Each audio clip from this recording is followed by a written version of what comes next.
दोस्तों, मैं संतोष कुमार यादव एक बार फिर अपने यूट्यूब चैनल में आपका हार्दिक स्वागत करता हूं। तो भारत और बांग्लादेश के बीच पहला ओडीआई मुकाबला लो स्कोरर मुकाबला रहा है। बांग्लादेश को जीत मिल गई, भारत को हार मिल गई। लेकिन टीम इंडिया के लिए जो अगला वर्ल्ड कप है उसकी तैयारियों को लेकर सवाल सबसे बड़ा ये रहेगा कि T20 में जो भारत की कमी थी कि पहले बैटिंग करना, बैटिंग में शायद उस हिसाब से अच्छी शुरुआत ना मिलना, या पहले बैटिंग करके शायद उस हिसाब से टीम इंडिया अपने आप को पेटलाइन नहीं कर पा रही है, उस टारगेट को सेट नहीं कर पा रही थी T20 में कि विनिंग टोटल साबित हो या गेंदबाज डिफेंड कर सके। वही चीज शायद भारत की ओडीआई में दिख रही है, क्योंकि वर्ल्ड कप जो आप खेलेंगे या वर्ल्ड कप जो अभी ऑस्ट्रेलिया में खेल के आए हैं सेमीफाइनल मुकाबले में, एक मस्ट विन मैच में आप बड़ी आसानी से इंग्लैंड के सामने हार के आ रहे थे। और इंग्लैंड भी उतनी कमजोर टीम नहीं थी, लेकिन शायद और जो सेमीफाइनल मुकाबला हुआ या सेमीफाइनल मुकाबले से पहले जो उन्होंने क्रिकेट खेली, अपनी बेस्ट क्रिकेट नहीं खेली थी, लेकिन तुम्हारे सामने आए, तुम्हारी जो गेंदबाजी थी या तुम्हारी जो बैटिंग थी, या तो तुम्हारी बैटिंग को उन्होंने चलने दिया ना तुम्हारी गेंदबाजी को चलने दिया, तो वो मुकाबला जीत गए। लेकिन समस्या ये है कि भारत की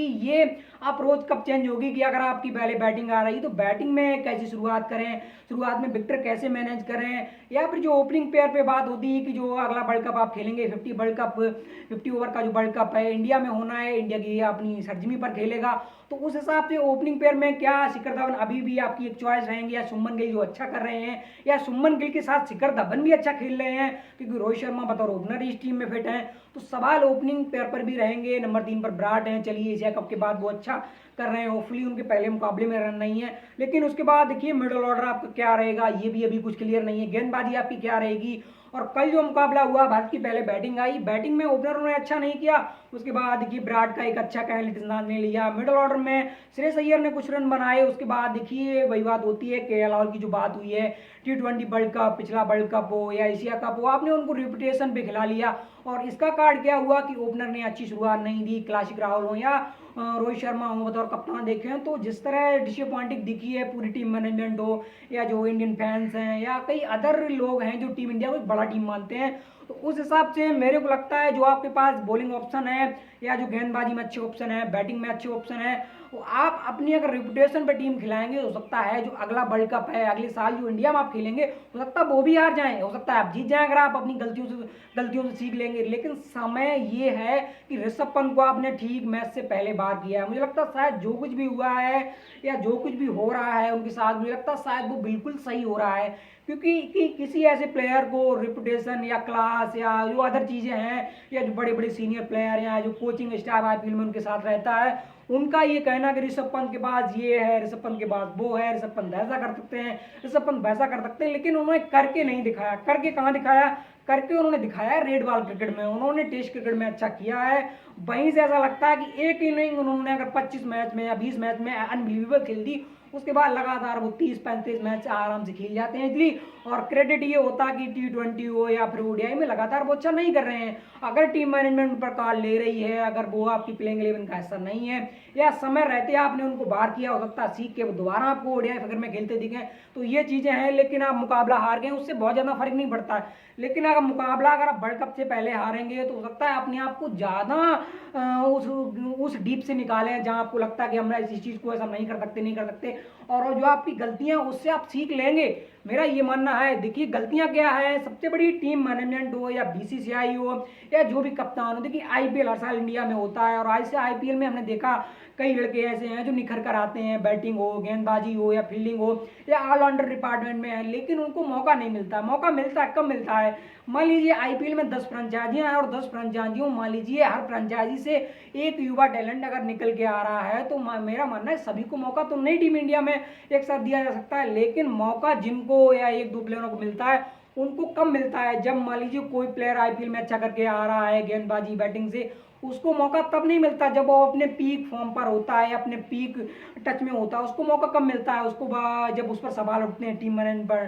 मैनेजमेंट या सिलेक्शन पैनल पर, उसके बाद उसे टीम में डाल दिया जाता है, लेकिन उसको खेलने का मौका नहीं मिलता। जैसे राहुल त्रिपाठी आपके पास एक अच्छा एग्जाम्पल है, कई ऐसे चेहरे हैं जिनको आपने खिलाए, 1-2 मौके खिलाए, और होपफुली जैसे कि कुलदीप सेन को आपने खिलाया, मुझे अच्छा लगा, लेकिन होपफुली उनको 2 विकेटें मिल गई, विकेटों के बाद इकोनॉमी थोड़ी उनकी ज़्यादा है, और पहला मैच था आपको पता है, और एक यंगस्टर सोचता है कि ये चीज़ें कर देंगे वो चीज़ें कर देंगे, होपफुली ऐसा नहीं कर पाए। लेकिन टीम इंडिया ये जो मुकाबला हारी है उसमें क्या हुआ थी कि बांग्लादेश की कंडीशन थी, और टीम इंडिया लंबे अरसे के बाद बांग्लादेश गई थी। कंडीशन उतनी माफिक नहीं थी और पिच हरी भरी जरूर थोड़ी दिख रही थी, लेकिन पिच थोड़ी हेमट थी। गेंद हल्का सा देखें तो फिर जिस तरह टर्न हो रही थी, पिच पर अच्छी खासी उछाल थी, बल्लेबाजों को दिक्कत हो रही थी। और देखिए बांग्लादेश के बल्लेबाज ऐसा नहीं कि उन्होंने इंडिया से अच्छा खेला है, मेरा मानना है कि इंडिया से उनको पता है, देखिए इंडिया को पता है पहले बैटिंग करना है और कंडीशन इंडिया को नहीं पता कि कंडीशन कैसी है। लेकिन उसके बाद भारत की चलिए बैटिंग कोलाप्स करके उसके बाद जो भी टारगेट था गेंदबाजों ने मैच को बढ़ाया।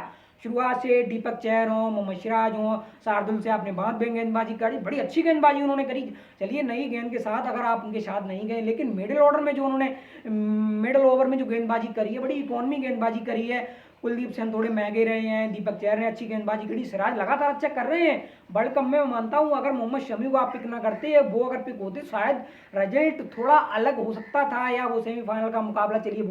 भूल जाइए। लेकिन मैटर ये करेगा जो गेंदबाजी ऑप्शन आपके पास अच्छे हैं, अच्छे टैलेंट लड़के आ रहे हैं, उनको आप वर्ल्ड कप खिलाएंगे, या फिर आएंगे जसप्रीत बुमराह, या फिर बॉबी आ जाएंगे, या फिर चहल आ जाएंगे, या फिर आपको लगता है कि नहीं चहल को रहने दो, अश्विनी को खिला लेते हैं, T20 में हमने आपको खिलाया, वो बड़े एक्सपीरियंस प्लेयर हैं, लंबे अरसे से ऑफ स्पिनर हैं, उन्हें अच्छा अनुभव है, ये कर सकते वो कर सकते। तो ये चीज़ें टीम मैनेजमेंट को अपने आप से मुझे लगता है शायद अब जरूर एग्री करनी पड़ेगी कौन होना चाहिए कौन नहीं होना चाहिए, और अभी से प्री प्लानड होना चाहिए। ऐसा नहीं कि अचानक कोई आ गया घुस गया, एक सीरीज में उसने अच्छा कर दिया, ऐसा नहीं। जो प्लेयर लगातार आपके साथ कंसिस्टेंसी अच्छा कर रहा है, एक सीरीज अच्छी चलेगी, दूसरी अगर खराब चलेगी तो तीसरी सीरीज में उसको आप बैक करें, ये एक टीम मैनेजमेंट या बतौर कप्तान रोहित शर्मा की रिस्पॉन्सिबिलिटी होनी चाहिए। और मुकाबला हुआ कहते कि लो स्कोर मुकाबले में आपके टॉप ऑर्डर के रन नहीं है, आपके मिडल ऑर्डर में कुछ रन है, आपकी टेल नहीं चली, तो आप होपफुली अगर 50 ओवर खेलते हैं, 220 215 250 होते, मुझे लगता है आसानी से मुकाबला जीत जाते। बांग्लादेश की देखिए बड़ी बात होती है, दीपक ने अच्छी शुरुआत दिलाई टीम इंडिया को, उसके बाद बांग्लादेश की विकेटें गिरती रही, लेकिन थोड़ी थोड़ी पार्टनरशिप बिल्ड होती रही और 125 रन उन्होंने बना लिए, 4 विकेटें उनकी गिर चुकी थी, लेकिन उसके बाद भी उनकी बैटिंग में नीचे टेल में अच्छी खासी बैटिंग थी, तो ऐसा लगा कि शायद वो रन बना लेंगे। और जिस हिसाब से उनका कोलाश हुआ था कि इंडिया की जिस तरह टेल हुई, इंडिया की जब 150 रन बोर्ड पे लगी थी, उसके बाद भारत के पास विकेटें थी, भारत के पास टेल थी, और वही सिनेरियो बांग्लादेश के सामने था। बांग्लादेश शुरुआत में जो रन बनाए, 4 विकेटें खो दी, 27 रन उनके बन गए थे, उसके बाद उनके पास भी नीचे टेल थी, बैटिंग कर सकती थी, लेकिन उनकी टेल भी कोलाप्स कर गई। और एक समय ऐसा लगा कि यार चलिए 50-51 रन बनाने, आखिरी विकेट की पार्टनरशिप है और एक विकेट भारत को मिल जाएगी, भारत मुकाबला जीत जाएगा। और फिर वही वो तब होगा कि यार आपकी बैटिंग नहीं चली, आपकी गेंदबाजों ने मुकाबला आपको जिता दिया। समस्या ये है कि टीम इंडिया अगर मुकाबला जीतती तो उससे कुछ नहीं सीखती, मुकाबला हार के ही इंसान ज़्यादा सीखता है। मेरा मानना है कि जो कैचिंग में गलतियां हुई हैं, आप फील्ड में बड़े नॉर्मल दिखे हैं, और जैसे जैसे रन कम होते रहे, जो ऐसा लगा कि 15 रह गए, 20 रह गए, या 18 रह गए, या ऐसा लगा कि 10 रह गए, उस समय कप्तान रोहित शर्मा या जो प्लेइंग 11 आपकी खेल रही थी, जो देखिए ऑन मैदान ऑन फील्ड पर प्लेयर थे, उनका लगातार मतलब मनोबल गिरता जा रहा था, तो उसी वजह से हम मुकाबला हार गए। और मुकाबला हार गए, उम्मीद करेंगे दूसरा मुकाबला कम बैक करेंगे, ये चीज़ें हमें